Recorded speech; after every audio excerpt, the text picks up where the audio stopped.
Bonjour à tous et bienvenue pour cette troisième vidéo consacrée aux figurines du jeu Karak. Nous allons peindre aujourd'hui Argentus, magicien du donjon de Karak, avec quelques nuances de couleurs, des premiers mélanges, encore une fois 1 heure de peinture environ. On va continuer à progresser tranquillement. C'est parti.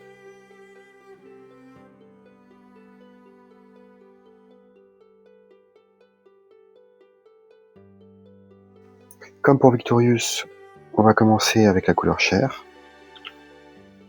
pour son visage et ses mains. Comme à chaque vidéo je le précise, mais mon fil rouge j'aime bien coller au souhait de l'éditeur, au souhait de l'artiste qui a créé le jeu. Donc en fait on va faire en sorte d'aller au plus proche du design originel qui a été décidé par l'artiste.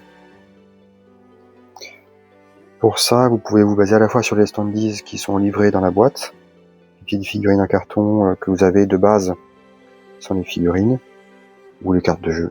Mon visage, vous voyez il y a un bandeau, ici on va essayer de pas aller dessus, pour ne pas l'oublier plus tard, son bandeau qu'on va faire avec une couleur métallique plus tard.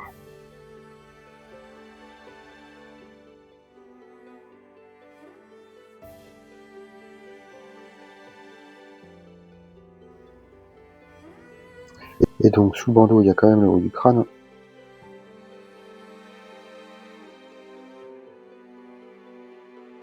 Nous allons passer aux cheveux.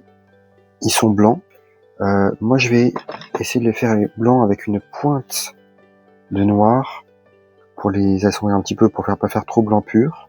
Parce que si on passe du shade après dedans, ça va assombrir tout de suite.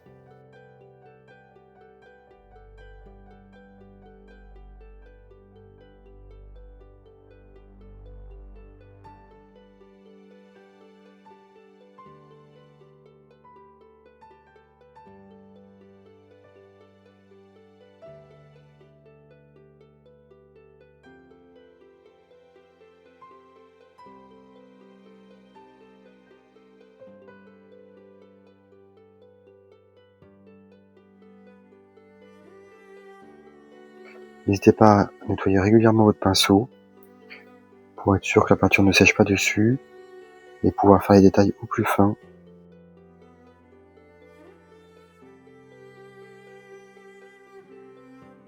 On est vraiment là pour avoir des figurines qui soient jolies sur la table, qui nous fassent plaisir à nous, aux enfants, aux joueurs. Moi je suis là pour vous montrer qu'on peut faire des choses tout à fait satisfaisantes avec peu de matériel, peu de frais, un peu de patience, beaucoup de plaisir. Je vais aussi faire la pierre sur le bâton, en essayant de ne pas déborder sur les traits qui enserrent, les traits en bois du bâton qui enserrent la pierre, tout simplement pour pas les oublier plus tard. Alors, encore une fois, plus on recouvre de surface avec notre peinture post-sous-couche, plus on a des chances d'oublier après. Voilà pour la barbe d'Argentus. Les sourcils, donc je vais attendre que la peinture soit bien sèche pour les sourcils. Et en dessous du bandeau là,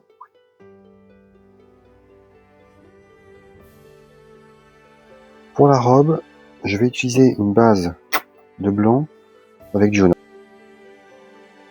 Vous voyez, c'est un bon exemple. Je suis pas satisfait de ma couleur là. Beaucoup trop jaune. Ce que je vais faire, c'est vraiment un blanc qui soit un petit peu jauni. Alors, on va éviter de mettre du shade sur cette couleur là. Parce que pareil, elle va vraiment assombrir sur les couleurs claires comme le blanc. Voilà. Là, je suis beaucoup plus satisfait. Un blanc un peu cassé.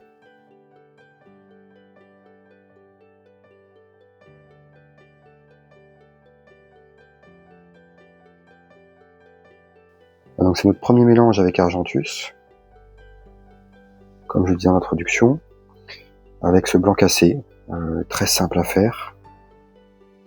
N'hésitez pas à vous faire la main, à tester. Et là encore une fois ça va être intéressant parce que notre sous-couche va modifier un petit peu la luminosité, la couleur de la robe du personnage, qui est en blanc cassé, hein, donc qui reste de couleur très claire, et nous donner cette texture satisfaisante. Parce que je le répète, nous ne mettrons pas d'ombrage, pas de shade sur cette figurine, ça va faire beaucoup trop sombre. En tout cas, moi je n'ai pas les shades adéquates, et ça va faire beaucoup trop sombre. Ça va nous faire une robe plutôt marron sali, qu'autre chose.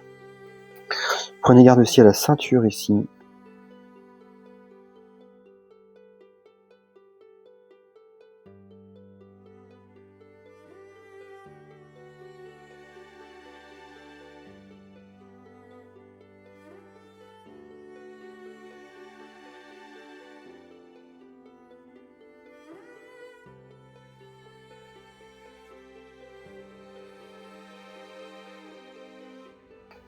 Essayez de peindre dans le sens des tissus, dans la mesure du possible.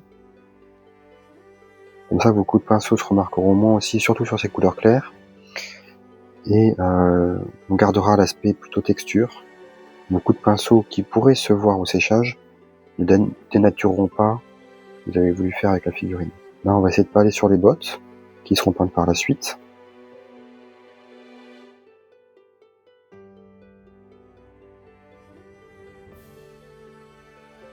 Et vous voyez, en fait, les cheveux me paraissent maintenant un peu gris. Après l'application de robe, je vais repasser avec du blanc. On peut se tromper, on peut faire des erreurs, on peut réessayer. C'est pas grave. Tout se corrige par différentes méthodes. L'important, encore une fois, c'est que vous y preniez vraiment du plaisir.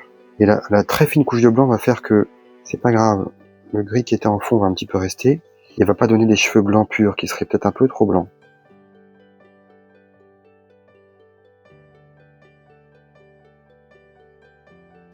Vous voyez, j'ai oublié le petit rectangle ici.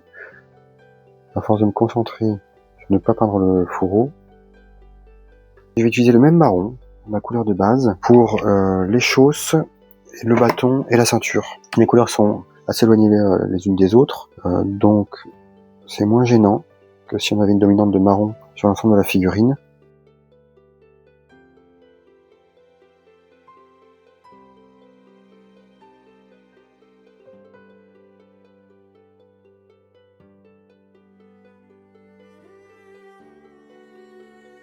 N'hésitez pas à nettoyer régulièrement votre pinceau, lui redonner sa forme. Et dans ma vidéo d'introduction sur comment débuter la peinture de figurines à moindre frais, vous avez ces conseils et le kit Green Stuff World avec justement des pinceaux jetables assez fins, alors qui sont plus petits à utiliser que les pinceaux classiques. Mais ça permettra de vous exercer dans un premier temps. Et si vous les abîmez, c'est moins gênant puisqu'ils ont presque rien coûté, ils font partie du kit. Vous en avez une grosse quantité dans le kit. Donc voilà, ça peut vous permettre de vous exercer, d'essayer sur vos premières figurines, plutôt que de gâcher vos pinceaux de meilleure qualité quand vous avez tout en lien affilié. Et dans les conseils de la vidéo, débuter la peinture de figurines à moindre frais. Voilà, et là je vais faire jusqu'aux ramifications. La pierre, vous le verrez, on utilisera une peinture un peu spéciale, mais je vous donnerai une alternative si vous ne l'avez pas. Un contraste, le citadelle.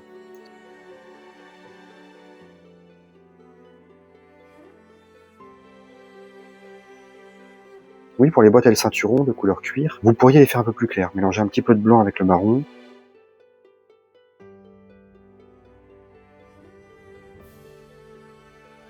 Et je vais essayer de pas dépasser sur le socle parce que comme le disque fourni est de couleur claire, je vais essayer d'y coller un petit peu aussi.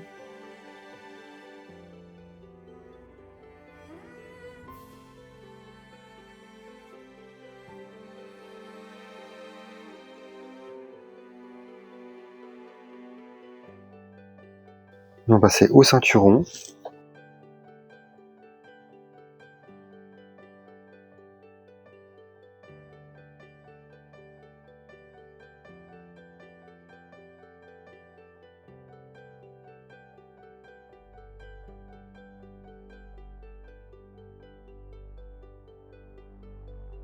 Alors pour le fourreau, on pourrait éclaircir un petit avec une touche de blanc. Je garde la partie du haut qui sera couleur métallique. On va juste apporter un peu plus de variation de notre figurine.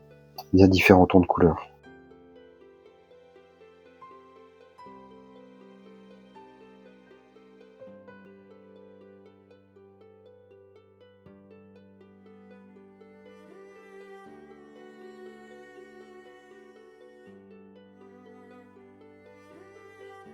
Voilà, pour les yeux, maintenant que c'est bien sec ici, on va faire un petit peu.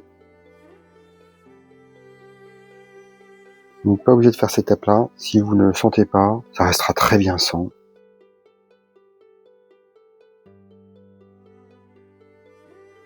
Maintenant, on va passer aux couleurs métalliques. Je vais commencer par le doré. Donc, on va avoir la garde de l'épée.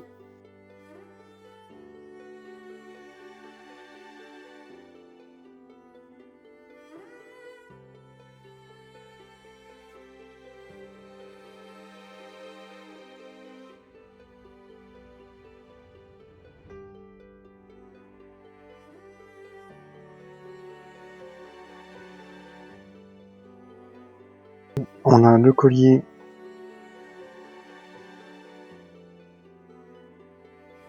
Ensuite, on a les parties argentées. Donc on a l'épée, bien évidemment.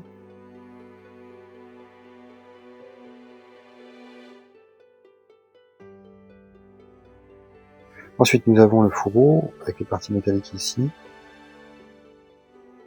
Et enfin, nous avons le diadème. 3 carrés, précisément. Ensuite, il y a un détail qui nous apparaît aussi sur les images, ce sont les boucles des chausses.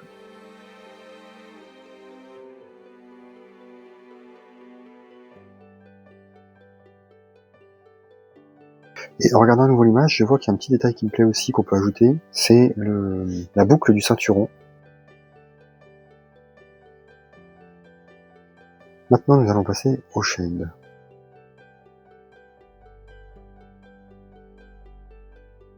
Pour la couleur peau, on va utiliser le Reclage Clay Shade.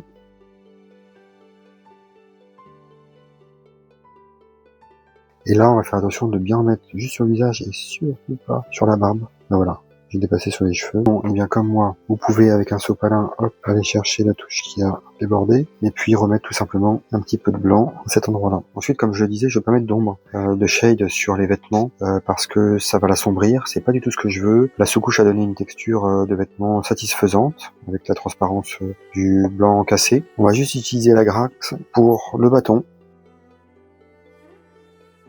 le fourreau, le ceinturon.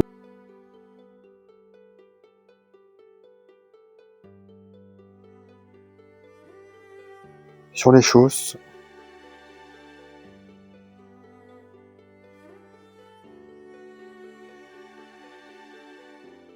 Ensuite, classique lumineux oil sur les parties métalliques.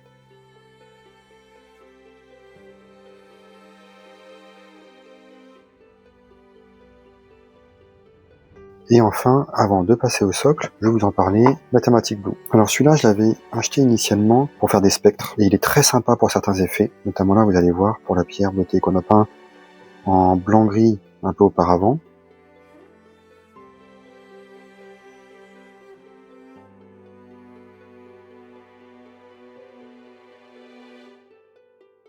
Et enfin, nous passons au socle, qui est blanc. Dans la boîte, ils nous fournissent le socle blanc qui va avec. Le nombre de couches de blanc, ça dépend ce que vous voudrez comme texture à la fin. Bon, c'est important quand même de peindre le socle si vous mettez pas de texture dessus. Pas de petits cailloux, de roches. Pour ça, pas besoin d'investir non plus. Alors, ils en vendent chez Game Workshop ou d'autres, mais vous prenez de la colle à bois, vous prenez de la terre de l'extérieur que vous allez ramasser n'importe où. Des petits cailloux, des petites choses. Et ça fait très bien l'affaire. Et voilà Argentus, qui va rejoindre ses compagnons. Merci à tous d'avoir regardé, et à bientôt pour la prochaine vidéo de peinture de la série Karak avec Taya, prophétesse.